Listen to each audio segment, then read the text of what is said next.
shackled and brutally executed.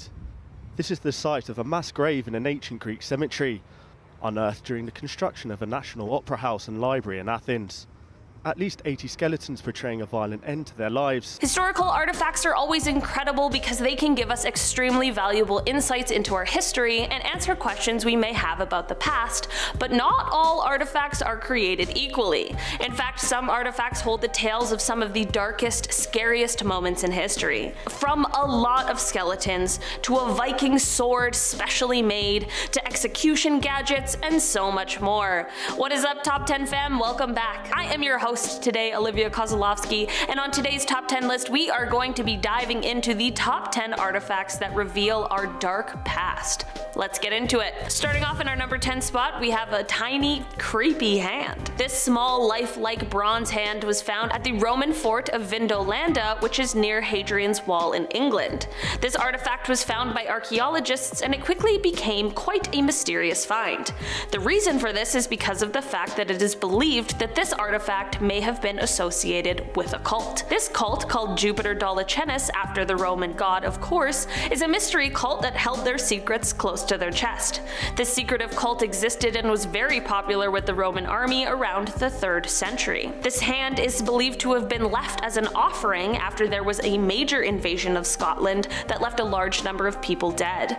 Little more about this bronze statue is known, and that just might make it even creepier. In our number 9 spot today we have vampire remains.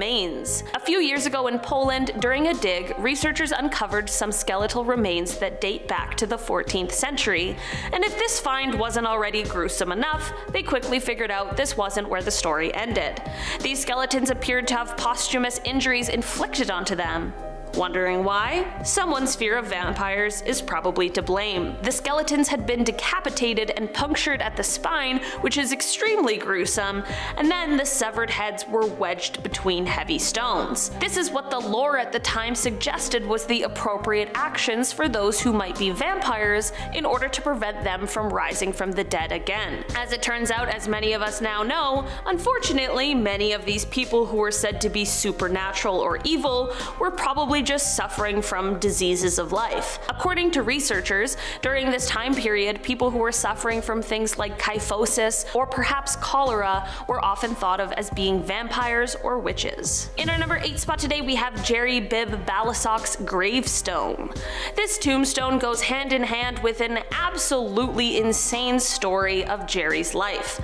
The story of it is that Jerry, who was a professional wrestler, ended up vanishing after getting in trouble with the law. He was wanted for charges of fraud, and while no one knew his whereabouts for 6 months, when his mother picked up a magazine one day which featured the victims of the horrible cultist Jonestown massacre, she sadly saw her son's picture alongside all of the others. This led to there being a tombstone, of course made for Jerry, although his body would have already been buried in California. So this all happened in 1978, but let's flash forward to 1990. In that year, a man named Ricky A. Weta was arrested for attempting to take someone's life. He was fingerprinted upon his arrest, and who would have thought Ricky turned out to be none other than the presumed dead Jerry. The whole story was of course national news because how could this have possibly happened? In the end, Jerry was caught and brought to justice, but here's the thing, the tombstone. It's a reminder of the Jonestown massacre. In our number 7 spot today we have the Vampire of Dusseldorf.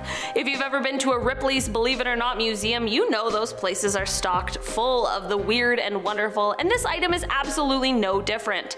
This Wisconsin museum holds the skull from the severed head of the Vampire of Dusseldorf, Peter Carton.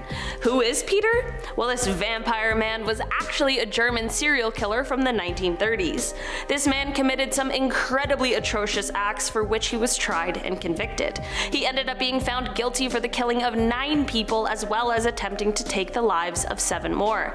This guilty verdict led to him being sentenced to beheading, which took place in 1931 when Peter was 48 years old. I'm not exactly sure why anyone would have wanted to keep his head and skull around, but clearly it happened and now people can go and visit it whenever they feel like it. This might be one museum I might stay away from, to be perfectly honest. I've learned about way too many cursed items here and don't want to mess around with this one. In our number 6 spot today we have this Viking Sword. sword. Archaeologists found a Viking sword called Ulfbear that they were able to date somewhere from 800 to 1000 AD, but upon further research they were absolutely astounded at what they found. This sword was made with a level of sophistication that wasn't seen until at least 800 years later. The carbon content of the sword is 3 times higher than other swords of the time, and due to the impurities that were removed, the iron ore would have needed to be heated to at least 3000 degrees Fahrenheit. This sword was so hard to believe to researchers that a blacksmith named Richard Furrer made a sword similar to this one and used technology that would have been available at the time of its making. He said that the process was the most complicated thing he had ever made, and he even ended up using methods that weren't known to be used at the time. This is all super cool and stuff, but it has me wondering what this sword was used for and what dark parts of history it holds. In our number 5 spot today we have Shackled Skeletons. On an archaeological dig in 2016, researchers uncovered a scary sight. Buried in the grounds in Athens, Greece were at least 80 skeletons, all arranged in neat rows, all with iron shackles on their wrists. Stella Chrysolaki, who is the head of the excavation site, said, quote, "They're all tied at the hands with handcuffs, and most of them are very, very young and in a very good state of health when they were executed." This definitely adds a little bit of horror to this already gruesome scene.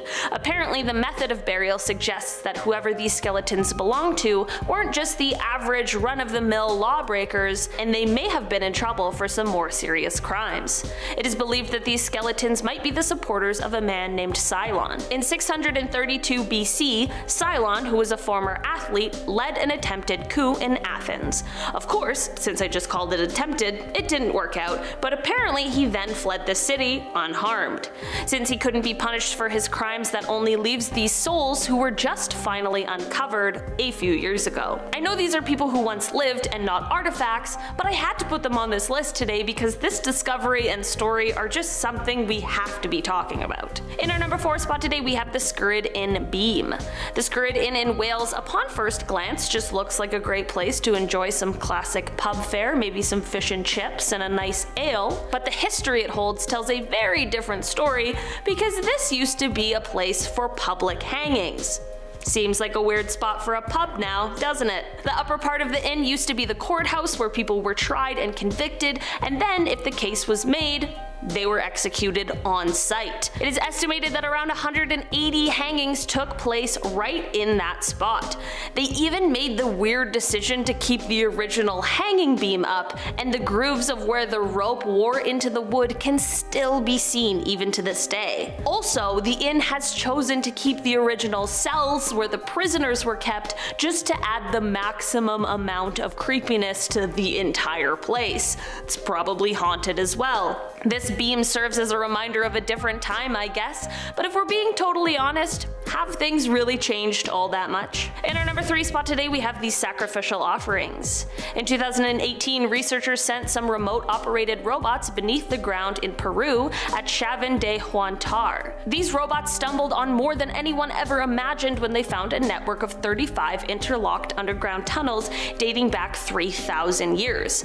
This is already fascinating and cool, and I have a ton of questions about this whole series of mysterious tunnels, but we've got to save that for another video and instead talk about what it was they found inside of these tunnels, and that is the remains of at least 3 individuals. They had found more remains of other people, but these 3 skeletons specifically stood out because they weren't like the others. They weren't the skeletons of people who had high social standings.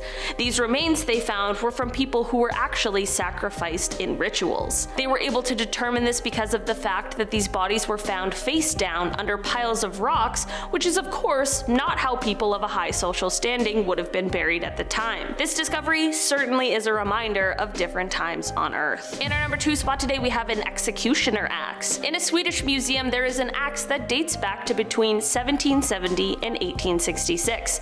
This axe isn't just any old axe, however, as it once belonged to an executioner who used it on 88 people. Execution by axe, as you can imagine, was a lot more difficult in reality than movies make it seem, so these axes axes were specially designed. Rather than being a finely tuned piece of weaponry, these axes were simply designed to crush their way through flesh and vertebrae. I'll save you any more horrible descriptions and just say that the executioner didn't have an easy job for a variety of reasons, and it certainly was a job that required them to stay in great shape. Like I mentioned with the Skirrid Inn Beam, it's definitely good that things have changed since the days of public beheadings for capital punishment, but sometimes things don't really even seem all that different. In our number 1 spot today, we have the Tower of Skulls. There's a city in Serbia that has an interesting tourist attraction. This tower dates back to a time when Serbia was still under Ottoman control in 1809. The first Serbian uprising was not going well, but the leader of the rebels, Stephen Sindelic, was determined to do something to change that. During the final stand at Cigar Hill, Stephen fired a round into a keg of gunpowder, which was inside of a fully stocked armory. You can only guess what this did. Of course, it caused a massive explosion that killed not only him and his men, but also all of the Turkish soldiers who were storming the trenches. In order to get their revenge on this move that Stephen made, the Turks then collected all of the rebels' bodies and removed their heads. They took the bodies of 952 rebels and sent them to Constantinople as trophies. And what did they do with the heads?